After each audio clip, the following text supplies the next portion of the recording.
I'm Al McFarlane. Welcome to the Conversation with Al McFarlane. I'm glad to be here and glad to have you along as well. Let somebody know that we're going live right now with the Conversation with Al McFarlane. Fridays, we call it the Healing Circle, and generally I'm joined by my co-host and partner, Dr. Ravada Garrett Akansanya. She is healing and recovering from some things she's working through. I told her that she and I are both getting fine-tuned. I say that to acknowledge that yesterday I started my first treatment for colon cancer, and I'm using radiation therapy at Minneapolis Radiation Oncology, following diagnosis and management um, of the prostate cancer diagnosis at Mayo 10 years ago. And at that time, the plan was active monitoring, active watching, and that's what we did. And then in the past quarter, we noticed some change, and that required a relook, a revisit, rethinking. And out of it came a choice. The choice for me was radiation therapy. A few steps from that point to here to prepare for it, but I'm not anxious, but glad to say that I have been able to collaborate with my doctors and come up on a plan that I think is the right plan for me, and that includes radiation therapy. So I'll be doing a month, I think 20 sessions, started yesterday, today, and then all day next week. Each day next week, it's like 15 minutes per session of radiation, and then the following week, 5 days, following 5 days, and the 3 days the last week, 20 days, 20 sessions altogether. And my intention is to talk about it, to blog about it, to write about it. I have a gift, and the gift is that I am a communicator. I'm able to look at, to understand, and talk about, write about, share information about things that I watch, that I look at, and that I experience. And I think there's value in a communicator like Al McFarlane telling the story in real time. So that's what I'm doing. That's why I'm glad to say this right now, that, like me, Dr. B, I told her I regard this process as simply a process of fine tuning. I'm getting better and better and better. So I'm happy for the science, happy for the medicine, happy for the professions, the technology, and happy to have a mind that says, you know what, don't guess, go see somebody. And that's what I do. And I also say that, Dr. B, speaking of her, I tell people that I serve on the board of directors of the African American Child Wellness Institute, which Dr. B founded and leads. And as often as I can, I mention that not only am I a board member of the Child Wellness Institute, secondly, the Institute is an advertiser in my newspaper. If you look at Insight News every week, you'll see an ad about the African American Child Wellness Institute, one, sometimes two, promoting and trying to educate people about the value of therapy services that we deserve and that we need, and healing that we have available, but we have to make ourselves aware and engage. So I say that not only am I a board member volunteer, but she's also a customer of Insight News. And then finally, I tell people, and it's all in the spirit of transparency, that I'm also a customer of her company, her psychological services company. It's called Breakins. And it's a team of therapists who provide therapy for men, women, families, children. And I have been a customer at Breakins for several years now. I tell you, that's one of the best decisions I've made, and that is to seek therapy just to help me work out me, to help me think about who I am. What am I trying to do? What am I trying to be and become? What have I been? And where have I come from? And how that all equates to a plan, an intention, and a possibility of being the best me that I can be. And I am always anxious to talk about this because I think that's something that Black men in particular, but Black people in general, have hesitation that kind of is founded in our skepticism about the medical profession. But despite what has happened in the past, there's a need to look at the present and the future and understand that we have, because of our experiences, begun to develop our own experts and our own expertise and our own knowledge that not only captures the best of Western thought and Western practices, but also remembers native or indigenous or alternative methods of approaching health and healing, of approaching being, of approaching how we analyze existence itself, how we pull together the world and navigate through it on a second by second, day by day basis. And this nods to us understanding our innate value, the centrality of our lives in the existence of human beings. And it validates our humanity and allows us to move with a certain power that absent that we feel like we're being pushed and shoved and used, abused, and discarded by systems and processes. This is a way for us to take the proper and sovereign control of our existence. It's about knowing yourself. And so therapy for me, for Al McFarlane, has been a practice of finding out how I understand what it means to be the best human being I can be, to examine steps and missteps, fears, joy, to see if I'm in balance or tilted this way too much or that way too much. All of that is the process that I experience with my therapist on a weekly basis. And I say this to simply encourage other Black men in particular. I'm 76 years old. I came to this late in 74, 75 years old. But if I knew then what I knew now, I'd have been engaged in employing the talent of professional therapy and other professionals in our community to help create this fuel to move my own reality and therefore that of those connected with me forward at the best pace, at a reasonable pace, at a responsible pace, and hopefully at a pace that also reflected whatever success meant to us and means to us individually and as a community. Well, I could go on and on and on, but this is a wonderful prelude to talk to you about my guest. My guest is Anissa Keys. Anissa Keys is the founder and owner of Arubah, and it's a new practice, a new business that seeks to guide individuals and families into a space of healing, and specifically to provide support to people that are least likely to receive the services. So that takes me right back to how all of us African American people generally have been resistant to many elements of the healing arts because we just felt like institutions treated us differently and didn't really serve our interests. They examined us and they experimented on us, but did they have our lives and our spirits and our souls at the center of their work on us? And that's a question. Well, Anissa says she believes that through relationship and with love, people can be fully restored after any challenges they are met with in life. She loves spending time, she says, with her 5 children. She's very involved in church activities, enjoys reading. She's completed her Master's of Arts in Marriage and Family Therapy from St. Mary's University here in Minnesota. And she is approved with the Minnesota licensing boards to supervise those seeking licensure as an LPC or LPCC. Dear sister, so good to meet you. Thank you for being here.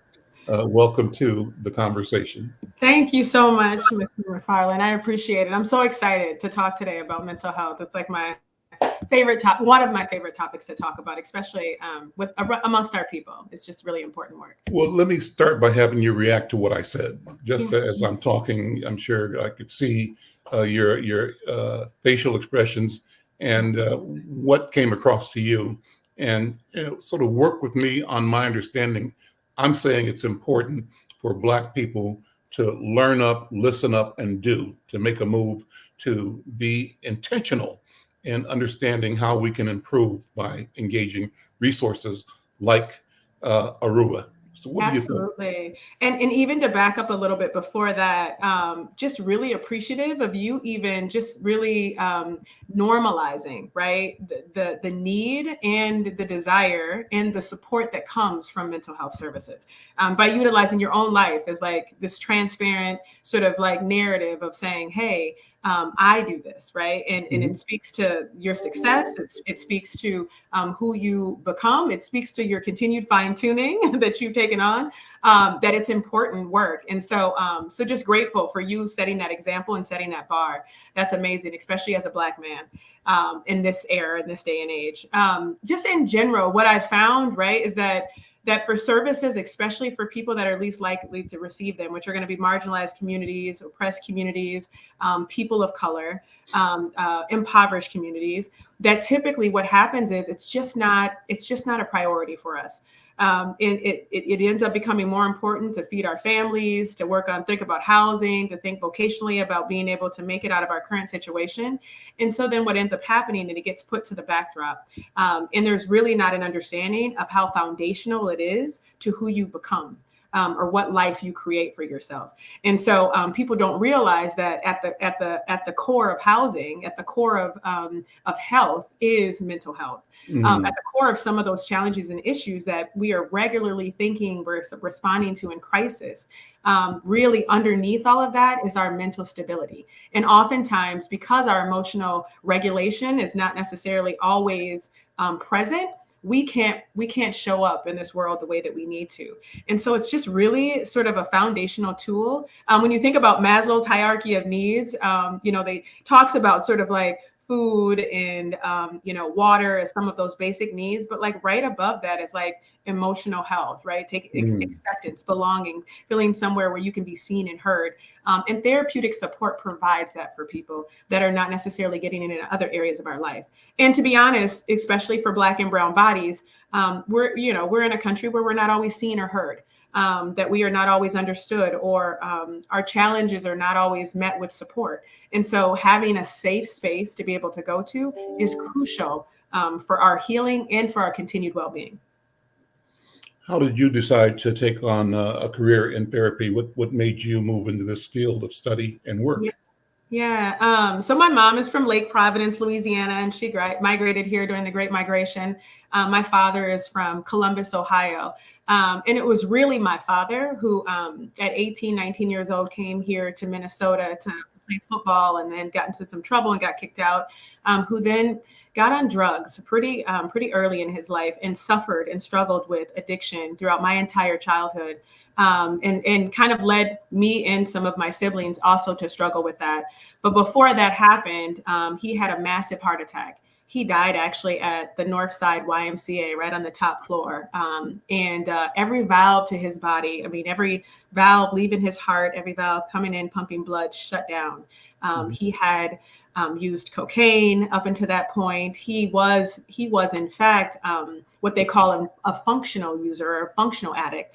However, we've grown to understand that term is you're not really functioning, right? You're just merely getting by, you're surviving, you're staying above water, you're breathing, you're here, but you're not really living.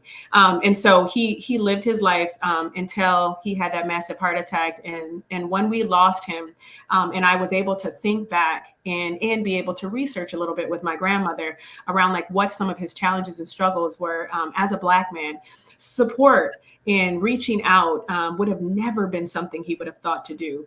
And I realized at that time, not only did I want to be a therapist, but I wanted to be one that brought services to where people were at. The field of psychology especially has really created this bubble of sort of like what support is supposed to look like, right? And you see it on TV. You're in a fancy chair. The therapist is sort of, in a nice chair. You're leaned back on a sofa. It's just not the reality of how people really heal and support really happen. Especially not in our community. Right. And so I was like, I want to go to where people are at. And so then I ended up partnering with agencies, folks that were struggling with addiction. We would go to the CD community centers. We would go to those addiction spaces. We would go to and partner with Better Futures of Minnesota, men leaving incarceration. I began to partner with schools that had high rates of free and reduced lunch, transient living facilities, right? Because those folks were not going to make it into an office space similar to my father. They were just people that were not, they were just thinking about, let me just get by, and didn't even know that another life existed for them. So that's what drove me into the field. And that's what drove me to my target population. Let's talk more about your dad, if you don't mind. Thank you for sharing Sure. that. So he was at the YMCA on Broadway? Yeah, absolutely. On a treadmill? Treadmill? He was on a treadmill? Yeah, so he was riding his bike, and actually there was a firefighter that was there. I won't mention his name, but he was actually in the space as well. Who's a local popular firefighter. Who my father then grabbed his heart and stepped off the treadmill. So was having heart pain, and then got back on and continued. What's your dad's name? Roy Keys. Roy Keys. Okay. Yes. Yeah. So, and so after he sort of like passed out, it's a pretty intense story for me, especially. So I learned later that that he would be laid out and they would try to resuscitate him. When my older sister called me, she kind of said, "Dad is having an episode. You need to get to the Y," which I understand now that was language that the staff used to not alarm us, so that we wouldn't, get in a car accident to show up, right? Right. But still, I could hear sort of some discomfort in her voice, right? Which still alarmed me, right? Like, what do you mean an episode? So I raced up to the YMCA. I had a 2-year-old daughter at that time. And when I came through the glass doors of the Y, I could hear my mom screaming, "Lord have mercy." And I did not even understand what those words meant until that day. Lord have mercy. Have mercy. Oh. Yes. And in everybody's face you could feel, because my dad had gone there for years. I grew up in North Minneapolis, grew up going to the YMCA. And so people knew something was going on with him and didn't know what. But the paramedics had came in. And so I could walk in, I could see everybody's faces just like completely in shock and looking at me with this heart of like, pain. So I walk up the stairs to where they were at that time working on him in the back area. And then they just come out. And of course, paramedics, they see people pass on a daily basis, maybe. My voice is quivering here a little bit.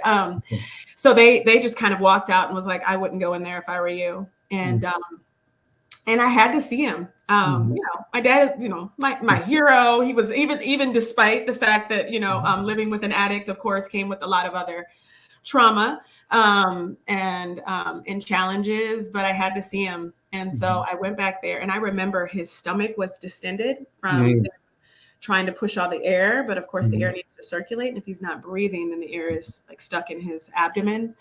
And I remember at that time, kissing him on his forehead. And vowing that I would do it differently.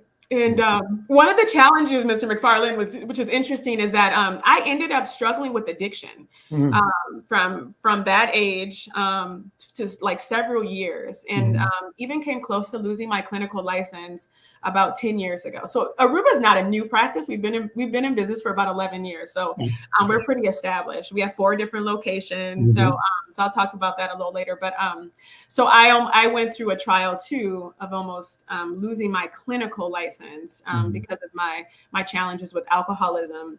And then I have some siblings that also had their personal challenges. So so I know and I understand personally the importance of this work. And it has impacted me, like the intersection of like my own challenges around like me coming into a space of healing and then helping other people heal has really been like it's been spearheaded, I feel like, by my father's death, but then also just in general by my own challenges as well.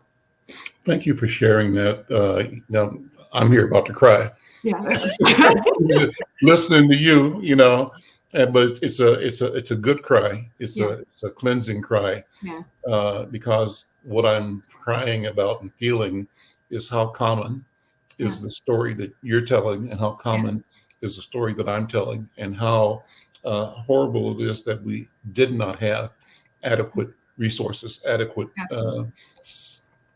healing resources in the community, or awareness, and that we recoiled collectively at the thought of mental health practitioners because we were jaded by this idea of I don't want to be seen Yeah. as weak or deficient, Yeah. and Lord knows I don't want to be seen as crazy, right? Absolutely. And Absolutely. so, who wants to be cray cray? And you probably heard calls like that, right? And so we walk around embracing and hiding in our Yeah. own minds our pain, but the Mhm. world sees us pained Yeah. because the pain is not Yeah. really, you said, functional. It's not Absolutely. functional. It's not really. It's And not. people see you dysfunctioned, Yeah. They see uh, it.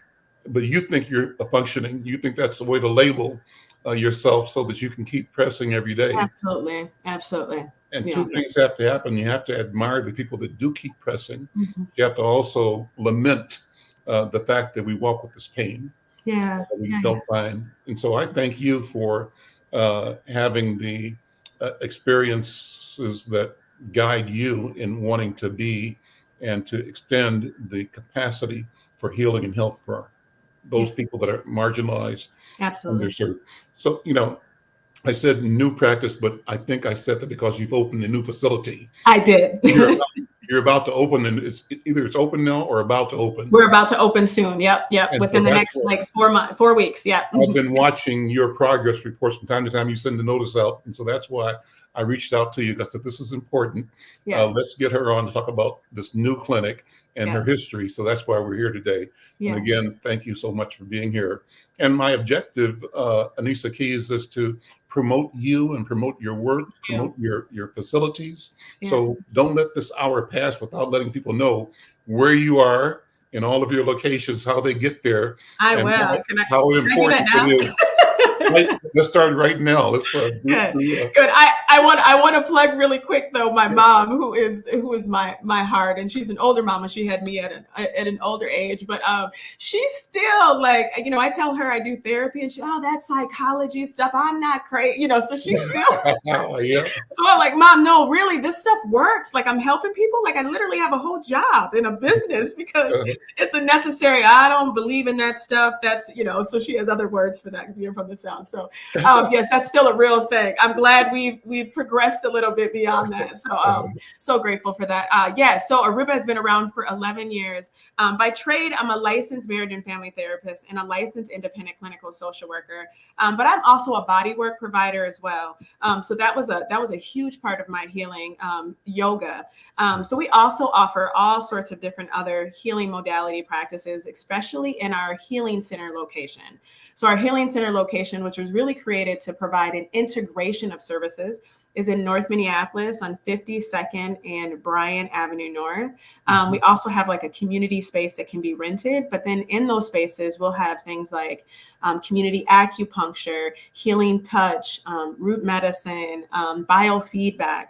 All of our therapists are trauma informed, are culturally relevant and competent therapists, which is really, really important.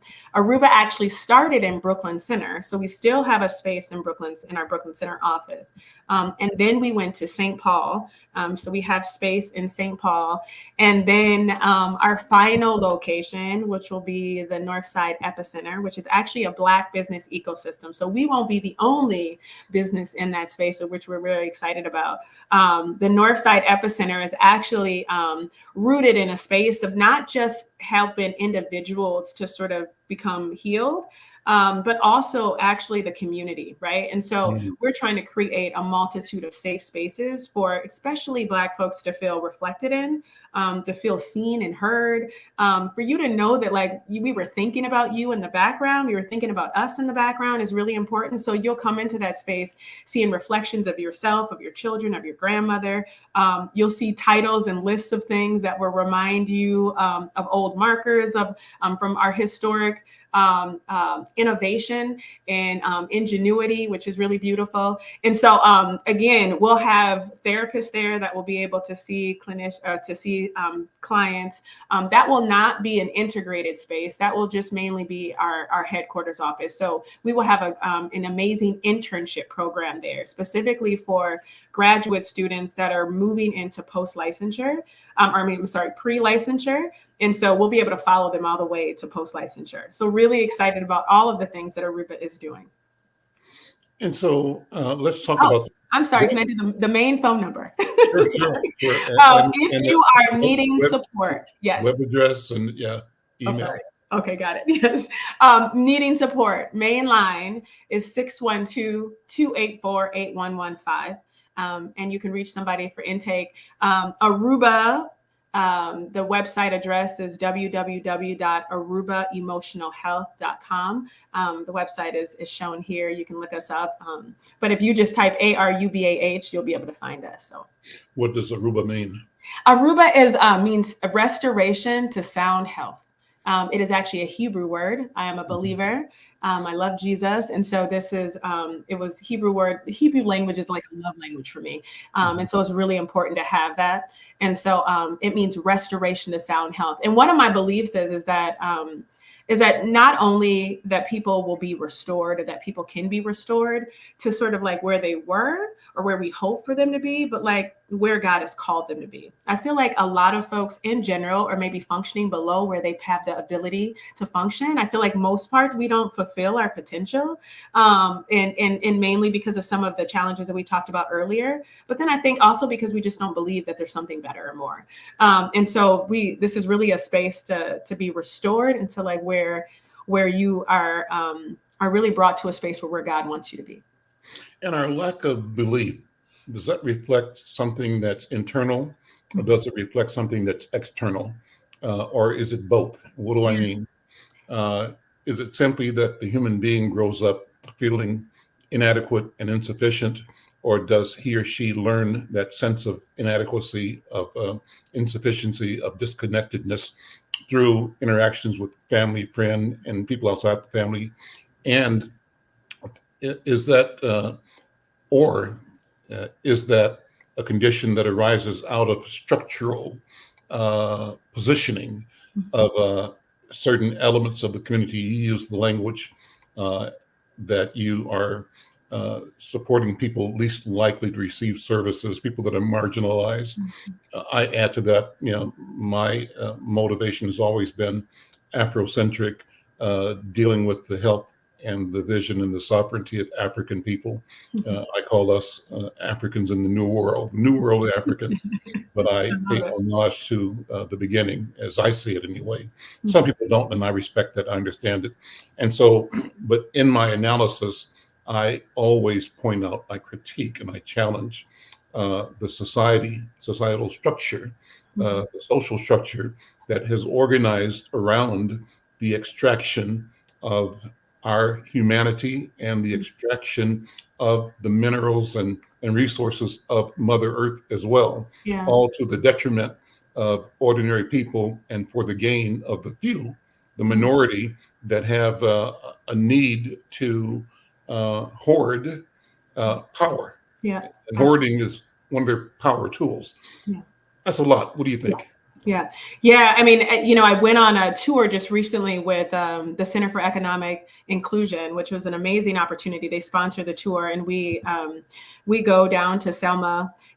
We stay in Montgomery, and we go to the Peace Museum. We learn about Bloody Sunday and the boycotts, and we go to the Lynching Museum, and you can see from the moment that you step foot into the space, psychologically the impacts. And I could, especially as a therapist, right, the impacts through generations, but not even through generations, but like into the present stage area, right? Like of where we live and breathe now, of like seeing young people being tried as adults, young Black boys, 13 and 14 years old, being tried as adults, writing letters from prison at 25 and 35 years old, begging to be released, and not just tried as adults and found guilty, but then like sentenced to life, right? So making a decision at 13 or 14 years old for your whole entire life to be stripped from you, like it speaks to like what you're referring to, the systems that have continued to strip away the very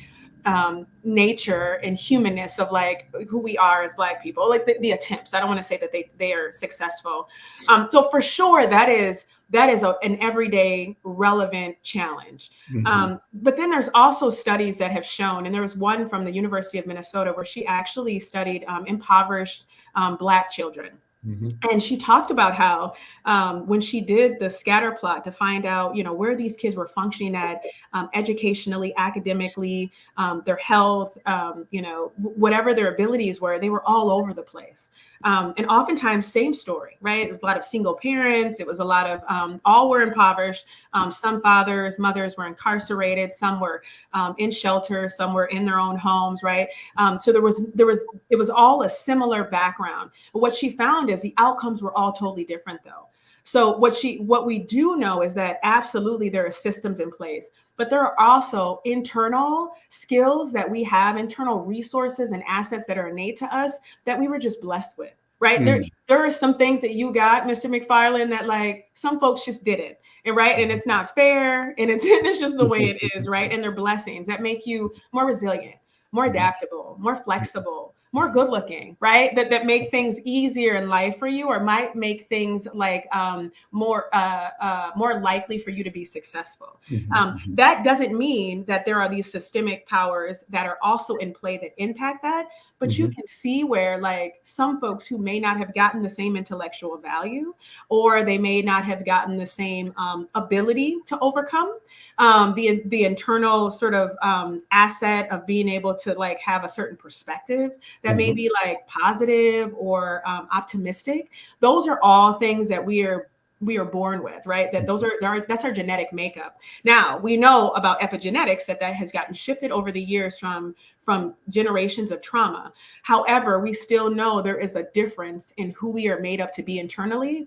And then that sort of get impacted as well by like the systems that are at play. So it's both, right? It's both. There are some things that I have been blessed with that they are that's not from the external world, right? There are external resources that I also have, but there are things that I've been given that I don't get to take credit for. Neither does my parents, right? Like it's just the way that the genes and the DNA sort of came together. Sure. I do not know. I don't have a theory on which one is more impactful. What I do know is that even with the limited abilities or the inabilities to have sort of those innate sort of resources that people might have, that everybody has potential, right? That within every boy, there's a man, right? But then every man, there's the ability to have a family. With every family, there's the ability for there to be a community. So the potential is always still there. It may not reach the same heights, but it's still there. And so then we honor every single person that we're able to come into contact with, and we're able to move into a better space than where they are at. And so I'm not sure if it matters, but I know it's important either way. And I'm not sure which one is more important to focus on. So, well, thank you for that. I guess I'll react by saying I totally agree, and I think that the second is more important. That in the individual, and that's no matter what the oppression or even the opportunity might be. There's something within the human that is important. So I've written, Anissa, a piece called "The Gift." And the gift is about recognizing that what you just said, I have gifts. There's something that I was born with, right? And the beauty is to be lucky enough to recognize that you have a gift. Absolutely. And then if you recognize that happens on a couple of levels. One, the idea of a gift to somebody, like the creator gave you something, but also the gift is that you exist. That you exist as a gift, still right? Here. Absolutely. Right. Yes. And so then I tell people at the end of my speech on the topic that the mission is to recognize and speak to the gift in each other. The presumption, therefore, is that each of us is endowed by creation itself and the creator with a gift that is unique and valuable and it's ours. And my challenge to me and to others is when I meet other human beings, other humans, is to speak to the gift, address the gift. Start there. Start with the gift. The presumption is that you got everything you need. And I'm speaking to that power in you and that strength in you. And I know that all of us have these challenges, both internal doubts and also we're all dealing with the external, the social structure Yeah. that we know colludes Yeah. to deny and destroy, to Right. suppress. Right. But so what? Right. And it rains every day Yeah. as Yeah. well, right? Right. Right. So that can never be a reason that we can't become and continue to evolve into our best selves. But we need help. We need training. And I think the discovery that you as therapists are able to deliver to us is the awareness of what we have and who we have and what our best self may show up as and can show up as. And that's something for every human being, I think. Am I wrong in that assessment? No, I think that's wonderful. First of all, I love that language, the gift. Can I take that, or did you? Please, oh, please. I love that. I love that language. I'll Yeah. send you the article. That's kind of like what guides me. Yes. Is number one, recognizing and being able to say that I have a gift. Number one, because when I first thought about it, I thought if I said that, people are going to think I'm trying to be somebody. Right. I'm thinking too much of myself. Mhm. But over the years, I finally settled in and became at peace with knowing, with the knowledge that I am gifted. Absolutely. I am. Absolutely. I have a gift. It's a gift, and it's great. And I don't have to hide it. No. Don't have to be embarrassed about it. And actually, it requires that I talk about it because the talking is an activating tool in other people. So my mission has to be to locate that gift and turn it, twist it, and open it up. So that now is motivated, and it goes in a process of motivating, opening awareness of gifts in others. That's what I think. It catches fire. Absolutely. Yes. Yes. I love that. Yeah. Yeah.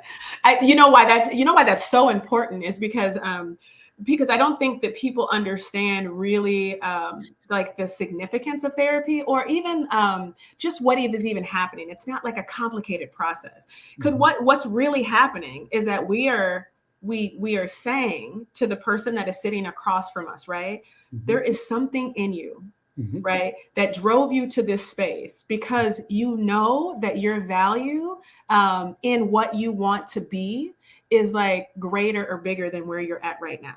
Right. And then as a therapist, all we're doing is honoring that and walking alongside that, right? Through love, through relationship, through connection, through collaboration. That's it. I think people are worried that they're going to come in and like a therapist is going to do some mumbo jumbo and play with their head. And that's not the process. The process is like that you get seen and heard, right? That you get identified as somebody that bears a gift that's worth nurturing and loving on and making sure that the rest of the world sees. And then like helping that person get to the space where they're ready to show it. And so that's wonderful language because I try to simplify the process. When I was working at Better Futures of Minnesota, which was men leaving incarceration, and we know the recidivism rate is ridiculous. And it's particularly ridiculous if you're a Black man and you're leaving prison and you're going back to where your home is and it's in the same spot that you got picked up from in the first place. And these are the friends that you have and this is the space that you're in. And then there's no other alternatives because nobody's going to give you a job because now you have a record and you can't vote and you have no right. You know what I mean? Like it's a setup for you to return back to what you know, right? And so when I was working with some of these men, the biggest impact was them being seen. That's it, right? Just knowing that like they are somebody was like, and that just seems like that seems like a simple tool. But if you think about, especially for Black people who are walking around regularly, feeling invisible, feeling like they don't matter, feeling like there's no value, there's no worth, it's wonderful to come into a space for somebody to say to you, I see you. I see you with all your great personality and attitude and, right? Like I see you, I hear you. I hear your brilliantness. I hear the ingenuity. I hear your Black genius. I hear it all.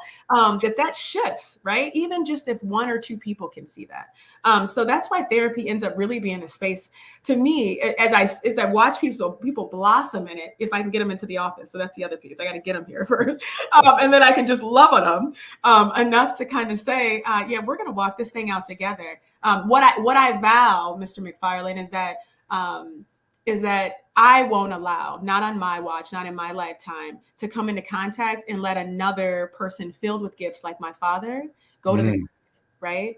I feel like the richest place is the graveyard. And unfortunately, it holds a lot of our people. And there's so much potential, so many gifts that did not come to fruition because of things, other extenuating circumstances that I feel like could have been prevented. And so that is my role whenever I come into contact with anybody seeking support.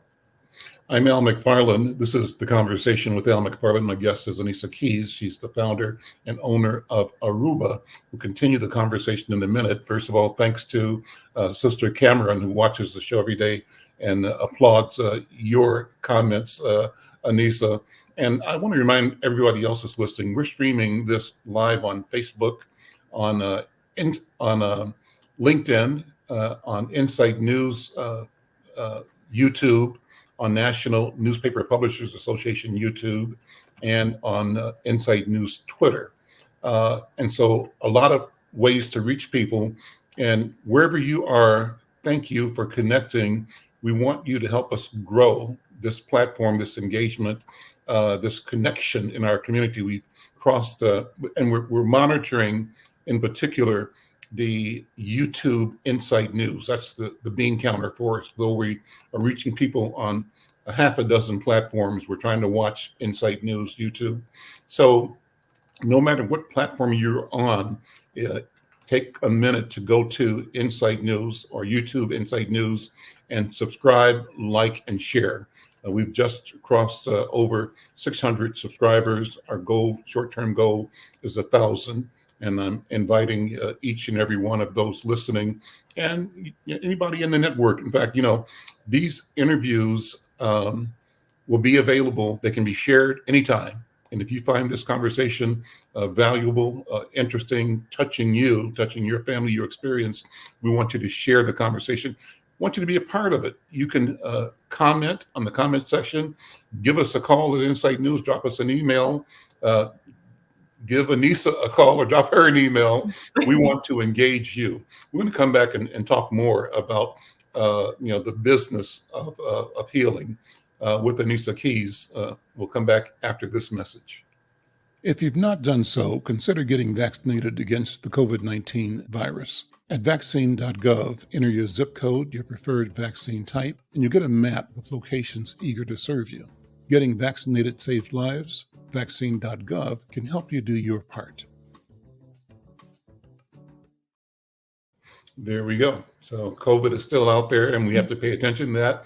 Also the flu, and I saw a show this morning about other highly transmissible contagion stomach flus. And so you got to pay attention, and you got to establish protocols that keep you safer and as safe as you can possibly be, and to keep you from being, a cause of somebody else's illness or, bad health. I said we want to talk about, the business of health, and what do you do? How are you able to sustain a company that allows you to serve people in general, but you've targeted people in the quote unquote lower economic status? How is that a business? How does that work? What's the business model? Yeah, great question. So what we've done is we've just been really creative about partnering and collaboration. So we ensured that we were able to partner with agencies that were serving the clientele that we wanted to support, but did not have the means to be able to support them. So we would kind of go under contract with them, co-locate in those spaces, and then be able to see clients there on site. So we would provide all the billing for the clients and the scheduling. We would do all of our notes on site. And the collaboration would really be, hey, if you guys give us space, we'll show up and we'll do all the work. You just send clients our way. And so we were able to then reach a population we typically wouldn't reach. We were also able to support the providers that we were there on site with. So we did a lot of trainings, a lot of first aid, trauma first aid trainings, a lot of trainings on de-escalation. Oftentimes the staff were in spaces that they were regularly amongst each other. So we did a lot of group support as well. And we did a lot of healing circles as well. And so we just were creative about how we supported folks. So even through our healing circles, for example, indigenous practices, alternative medicine medicines oftentimes are not reimbursed by insurance companies. So what we would do is we would have them teamed or joined together with a model that was reimbursed by insurance company, in an effort to expose our clients to another healing modality. We would partner them. So for example, we might talk about depression, which of course is within the realm of what insurance companies will reimburse and pay for. But then we would also couple it with community acupuncture. So that our people from the community could get exposed to another healing modality, or drumming, or just humming, right? Walking meditation. So some of those other services. So we were just really innovative about how we provided the services to ensure that our clients were able to access them. But the other biggest piece is, right, this is just an agency that I have found it will not necessarily be is profitable as a lot of other mental health practices. We'll never be out of business, because unfortunately mental health and emotional health is so important and key, is that it's unfortunately we're not going in a direction where it's decreasing at a faster rate than how many people we can serve. So it will never be out of business, but also we just will never see clients where we will get full insurance payment from, where we will have out of pocket. We have moved into a direction of being able to do that, and have intentionally chose to save space. We're a specialty clinic, meaning that we have a lot of amazing therapists that oftentimes are being asked for their services to be provided for people that are well-resourced. And we're not going to let those slots be taken by those folks. We're going to make sure we're serving the folks that are, again, least likely to get the services. So we're intentional in that. And so that kind of led me to a space of wanting to do more commercial building, which is the reason why I did the Healing Center and was a commercial developer in that space. And the reason why I created the Northside Epicenter, which is another space that Arubah is going to be in, but it's also a space that's filled with 15 different business owners. So some of it is that I've supplemented sort of my wealth building with commercial development in an effort to make sure that I sustain as an individual, but my company sustains seeing the clients we want to serve. And you've bought and built your own buildings? Yeah, so I rehab buildings that are not necessarily a current asset to the community, especially North Minneapolis, of course, where I'm born and raised. And so in 52nd Bryant, it was an old building where there was an old dental clinic at one time, a pretty successful clinic, but it kind of gotten just torn down, and was a space that kids sort of graffitied, and a lot of stuff that was not good for the community. So we came into this space, and now we have 12 offices, we have community providers, we have a lower level that's a community space. And then similar, the Northside Epicenter, which literally, Mr. McFarlane, while I was under contract to buy the building, a young man got shot and killed in the building. A building that was filled with recording studios, and so you walk through the door and you get hit with a high pretty quickly, and inappropriate movement. There was a liquor store next door to it. It was dumping happening all the time. I mean, it took me probably about a year just to clear out the squatters and people, just because it was just that building for a very long time. So just not very well taken care of. When I purchased the building, we quickly lost all of those tenants after the shooting. And so it sort of began to plummet from there a little bit, but we have been building it up, building the space. Again, really, really intentional about who we were going to support and see, and really intentional about Black business owners being in that space for collaboration and cohesion around building up North Minneapolis. Let me share one more phrase that I've used a lot. I'll share it with you. I remember growing up, and my grandma would say to me, boy, mind your business. Mind your business. And what she meant, in part, using the double entendre, was, the number one, don't be nosy. Number one, take care of what you're supposed to take care of. But also, we were in a church family. Our grandfather was a pastor, and the family was steeped in the church, and the church was our family business, right? And so, and mind your business, and your business is, you take us either way or both ways, but she meant it both ways. Take care of this business. And I transpose that to health. I say that, Anissa, our health is our business. And how we can say the same thing 4 or 5 different ways. Yeah. Right. And it means something a little different each time you say it. You say it. It's my business. Or so the point is, I want to keep saying that our health is our business. It is. We got to mind our business. And when I say that, I say, think about, like everybody else, we want to be able to take a cancer pill when it's finally developed that prevents or cures cancer. But until that time, institutions like the Mayo Clinic mobilize billions of dollars, right, for practice, research, studies, service, documentation, and they create a whole city enterprise, basically Rochester, Mayo, one and the same, right? And so what they're saying is our health is our business, and they are about the business of health. And I'm emphasizing business. Health is a profitable business. It is. It really is, and it should be. So the point is, we as a community have we walk as poster children for all of the documented disparities in health. We are under assault, in every arena, and health is one of those arenas that shows up. Stress and heart and liver and all the other things, mental health, etc. What if we can get a change of mind in our community, where our people say, you know what, our health is our business. This is our business.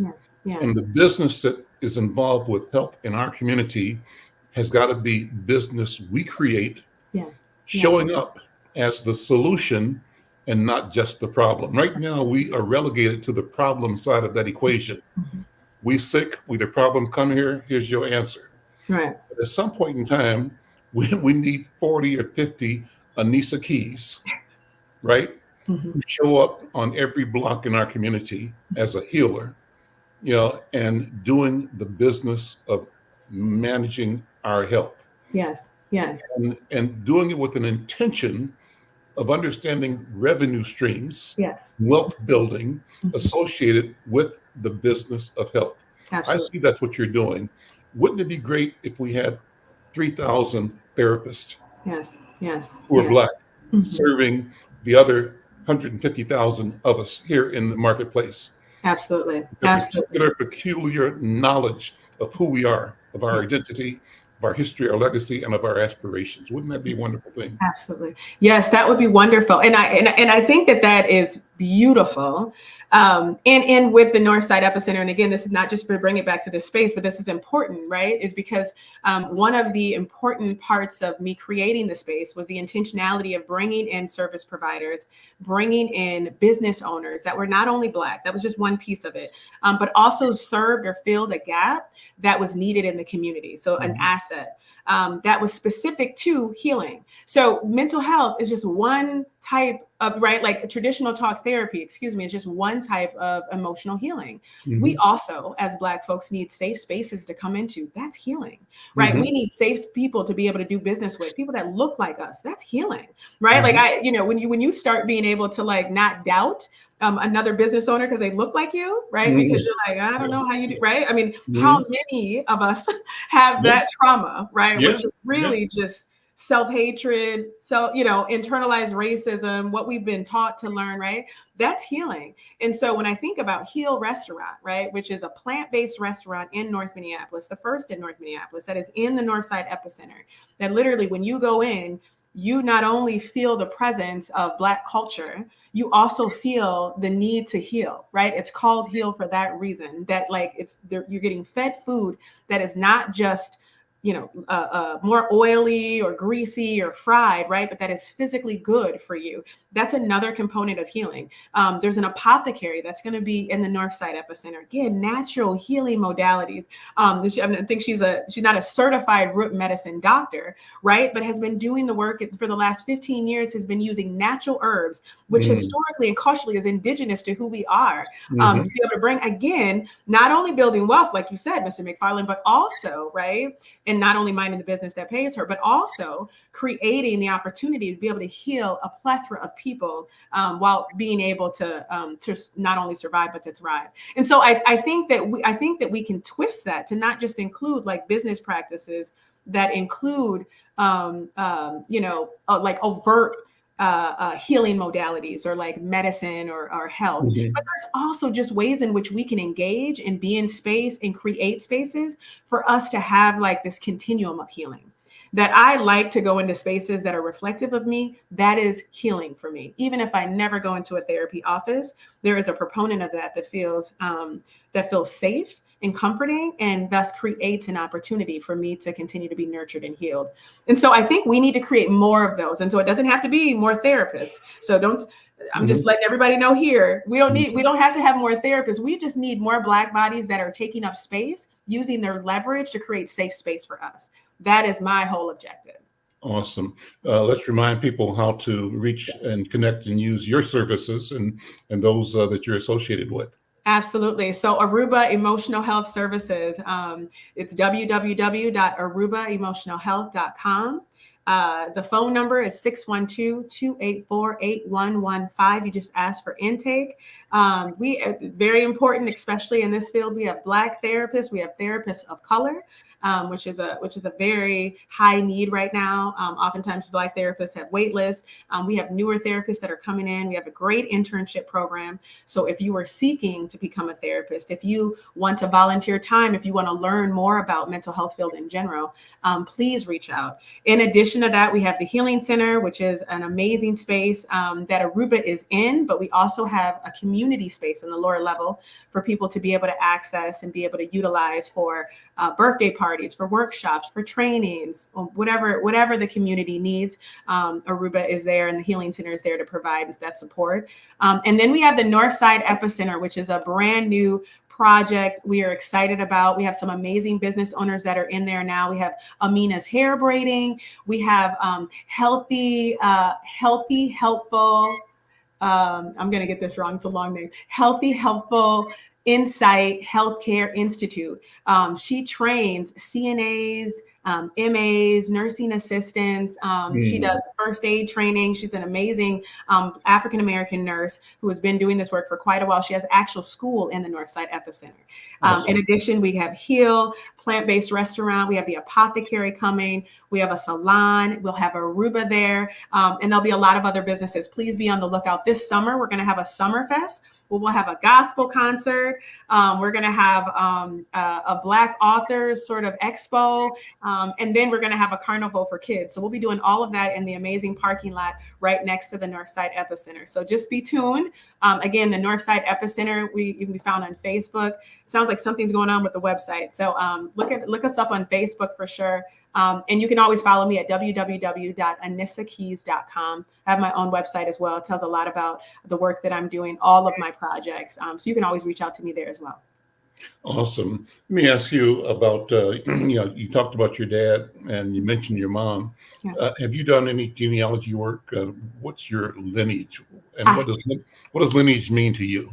I haven't done any. I've been curious about it. My mom currently is going through a stage and a spell of dementia, and so as she is like she's mixing up her stories. So the more she shares with us, the more fascinated we become. But I just haven't had the time yet to look back at it. It is very important. I just haven't had the time yet to be ready to look back at that. What about you? Have you been able to do I've done a lot. And my thing is that from my mother's side, Yoruba, Nigeria, 99%. So when you add my mother and my dad, the percentage of Yoruba is like about 60%. Wow. On my father's side, Ghana, Sierra Leone, and then into Europe. My father is Cuban-born Jamaican. And so the Jamaican, his parents trail off to the slave relationship with the Irish and Scotch that came to Jamaica, and so that's kind of my story. But it's a wonderful thing to learn. I think you just inspired me to do it, and now I'm going to do it. So you should. Next time I have a conversation, I'll have an answer for you. Yeah. Well, listen, I so enjoyed this time with I you. did I too. thank you so much for being here. I'm going to Of course. drive up and Thank check out your buildings and your restaurants, and maybe we can figure out a way to help promote those businesses as a group in Inside News. My goal is to get us, and you hit it on the head. Our people are skeptical of dealing with our people. Yes, yes. It's a function of training. Absolutely. I'm going to go over a minute to tell the story. Stories about a woman, a black woman who was in her mind conscious, could be a black man, didn't matter, and wanted to get her kitchen painted or remodeled, and thought she'd go to the black pages and find somebody black, and she did. Guy comes out in a painter's, whites, a cap, handkerchief, and tools, gives her an estimate. I can do this job. Call me. And so she says, thank you. And she says, I need at least 2 estimates. She calls somebody out of Yellow Pages. White guy shows up, same outfit and stuff, traditional painter, craftsman, and a little bit higher. So she thought, I should do, my first impulse was to go black, but I really want to get this done. And I don't really know if this brother can do the work, but I better call this white guy up. So she calls the white guy up, signs the contract over the phone or whatever. And the guy says, I'll have a worker out there Monday. So Monday, 9 o'clock, black guy shows up to do the work. Wow. And she said, she said, lady, I told you I could do the job. So the white guy hired him to do it. But she had doubt. Wow. And she questioned whether her using a black business would give her the same results that she felt comfortable going through somebody white. So that's a problem. That's a mental health issue. Absolutely. Anissa, thank you so much. No problem. Thank you so much for having me, Mr. McFarlane. All right. Take care. And take this video and share it to all of you. Absolutely. All right. Take care. Bye-bye. Take care. Bye-bye.